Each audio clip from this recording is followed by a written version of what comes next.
म्हणूनच संजय मंडलिकांचा मोठ्या मताधिक्याने पराभव झाला। ही आहेत पराभवाची कारणं।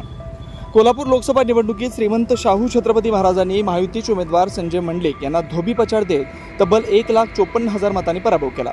संजय मंडलिक यांच्या विजयासाठी महायुतीने संपूर्ण ताकद लावली होती, मात्र मोठ्या मताधिक्याने ते पराभूत झाले। त्यांच्या पराभवाची नेमकी कारणं कोणती ते पाहूयात सविस्तर। 2019च्या लोकसभा निवडणुकीत धनंजय महाडिक यांचा मोठ्या मताधिक्याने पराभव करून शिवसेनेकडून जिंकून आलेल्या संजय मंडलिकांनी एकनाथ शिंदेंसोबत जाण्याचा निर्णय घेतला। तो जनतेला पटला नाही। संजय मंडलिकांना निवडून आणण्यासाठी आमचं ठरलंय म्हणत संपूर्ण ताकद लावणाऱ्या सतेज पाटलांचं योगदान असूनही संजय मंडलिकांनी सतेज पाटलांचं योगदान नाकारलं।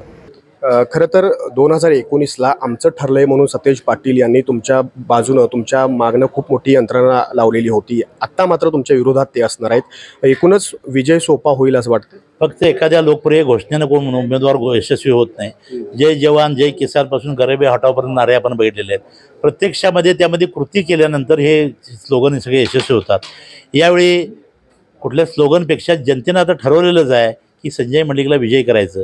त्यासाठी औपचारिकता बाकी होती उमेदवारीच्या घोषणेची, ती औपचारिकता आता पूर्ण झालेली आहे आणि मग लोकांनी जो निर्धार केलेला आहे या निवडणुकीमध्ये सिद्ध करतील आणि मला प्रचंड मताधिक्याने विजयी करतील हा ठाम विश्वास माझा आहे। संजय मंडलिक यांनी कोल्हापूरच्या अस्मिता असलेल्या शाहू महाराज यांच्या गादीचा आणि वयाचा मुद्दा समोर आणला।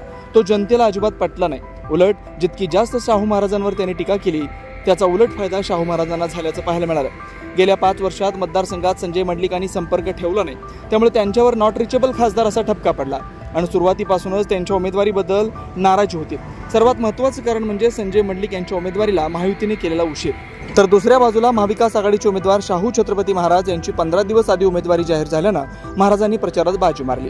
त्यात उमेदवारी जाहीर व्हायच्या आधी संभाजीराजेंनी चंदगड राधानगरी विधानसभा मतदारसंघ पिंजून काढला होता। त्यामुळे सुरुवातीपासूनच छत्रपती महाराजांनी या निवडणुकीत आघाडी घेतली होती। पंतप्रधान नरेंद्र मोदी, अमित शहा, मुख्यमंत्री एकनाथ शिंदे यांच्यासह दिग्गज नेत्यांनी कोल्हापुरात येऊन सभा घेतल्या, तरी त्याचा मतदारांवर सकारात्मक परिणाम झाला नाही।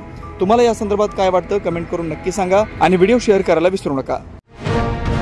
अशाच ताज्या अपडेटसाठी महासत्ता न्यूजला सबस्क्राइब करा।